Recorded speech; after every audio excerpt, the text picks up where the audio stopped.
Food insecurity continues to be a real problem impacting communities across the country and right here in New York State.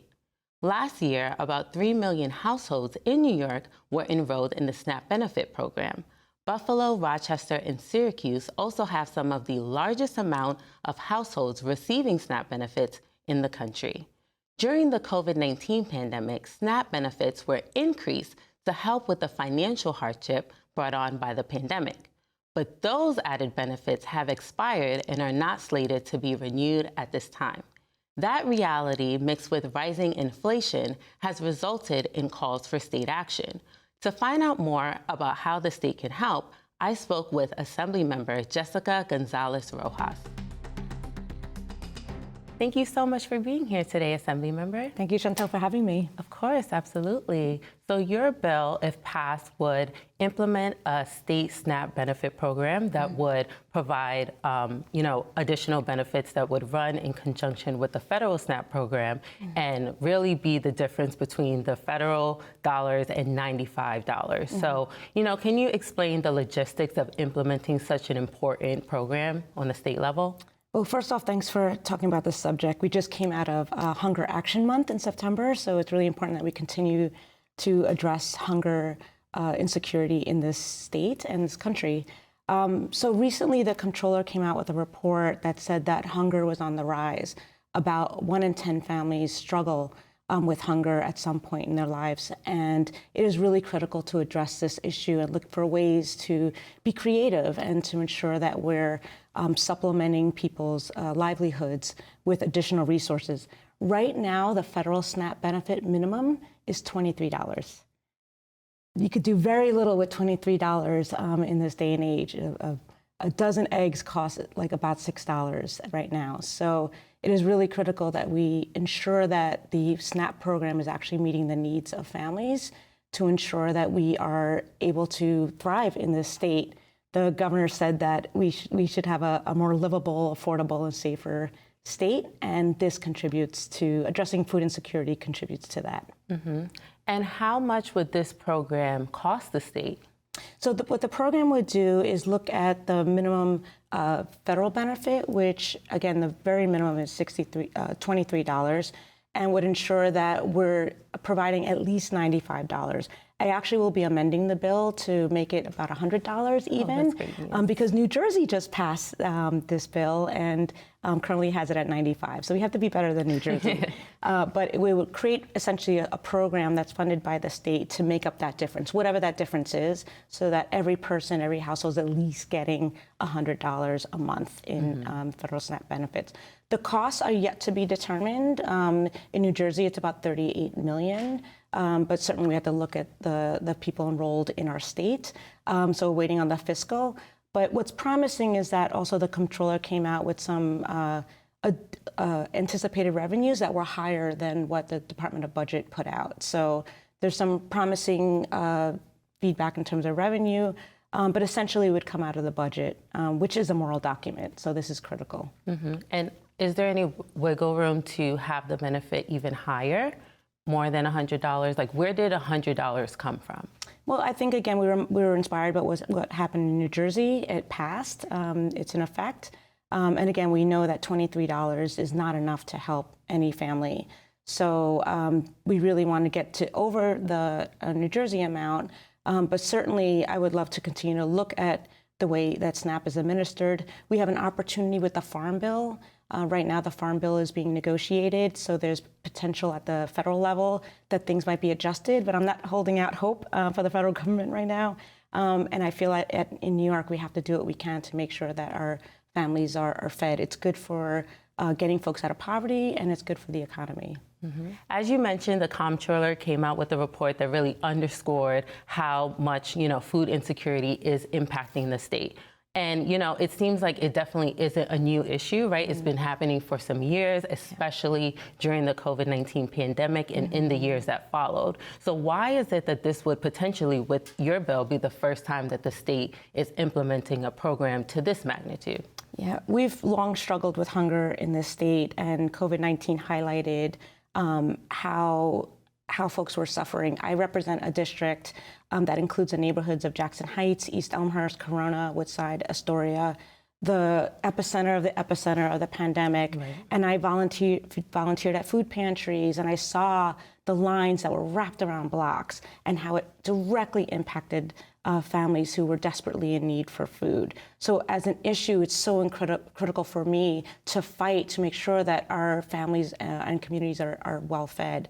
Now, through the pandemic, there were a couple programs that supplemented SNAP and supplemented cash assistance to family. There was the pandemic EBT program, there was supplemental WIC, and there was also additional funds put into SNAP. Those programs have gone away or will go away. The WIC program is going away this month in October. So we're seeing how that actually helped people out of poverty, helped people get through the pandemic.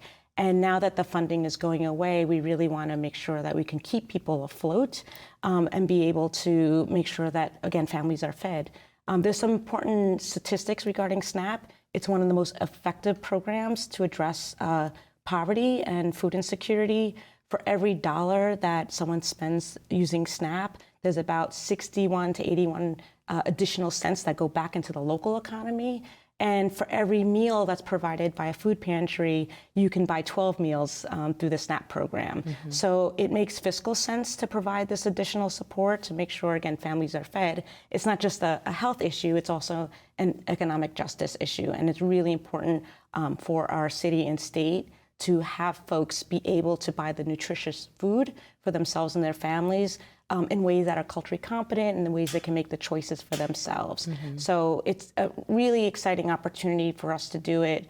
Again, we're waiting for the dollars amount and the numbers, but I think this is a smart investment by the state. Yeah, and looking ahead at next session, what is your strategy of getting this bill over the legislative finish line next session? Well, this is a statewide issue, so it's really critical that we ensure that we're working with partners across the state regarding this issue. And I'm so thrilled that Senator May, who's the chair of the Rural Resources Committee and an upstate senator, has taken on the bill in the state Senate. She's a wonderful partner and a wonderful advocate for agriculture and food security issues. So I'm really excited to have a partner in Senator May on this issue. And yeah, we're going to be working both with advocates, with legislators, with people in need to ensure that we're raising the voices around the need of this issue and making sure that, again, we could adequately provide the resources and dollars in the SNAP program that are necessary to keep people healthy. So it's going to take a lot of advocacy, but I'm up for it. I'm an advocate.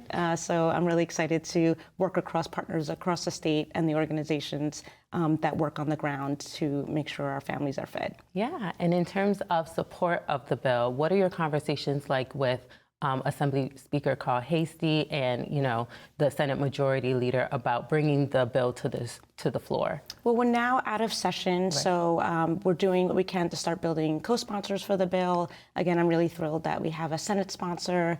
So we're in the early stages, but certainly food insecurity, hunger has been an issue for our conference.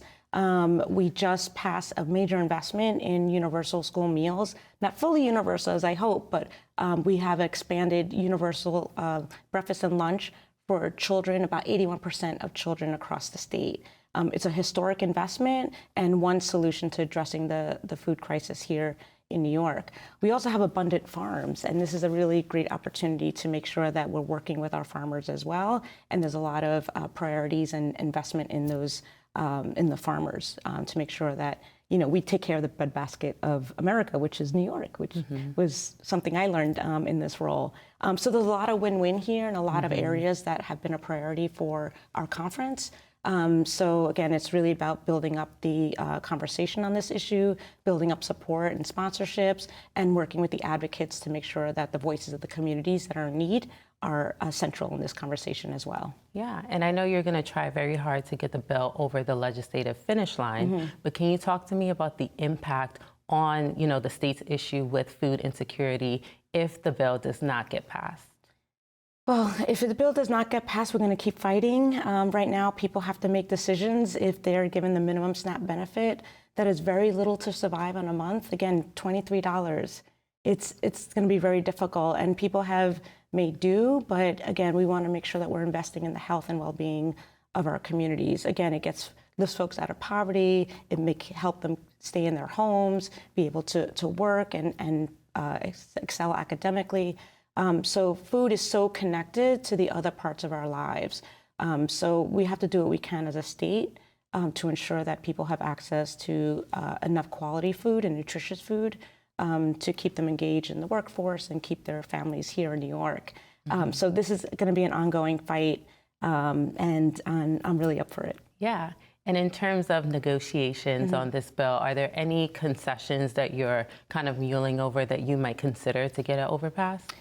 We're definitely not looking at concessions yet. Again, it's something that has been done by a neighboring state, and I think it's always, New York always should be leading, so we want to, again, be a leader on this issue. It has been a priority for our administration. I have met with the governor's office regarding food security issues writ large, so they know this is a priority. We have really great programs that we were able to invest in, like Nourish New York, like the great expansion of free breakfast and lunch for children. So this would be a supplement to all the important work that we're doing to make sure that, again, our families are fed and our economy is going. And what about food pantries and food banks? Is there any room for the state to offer even more support? Yeah, the food pantries are such a great partner in this work. But again, SNAP is one of the most effective programs. As I mentioned earlier, for every meal provided by a food pantry, that you can get 12 meals through SNAP. But certainly the food pantries are an important partner in this work. They're very supportive of this bill. And it's really critical that we work in tandem to make sure that we're addressing the full scope of hunger in New York State. Yeah. Well, as you mentioned, food insecurity is definitely a very real and important problem affecting the state.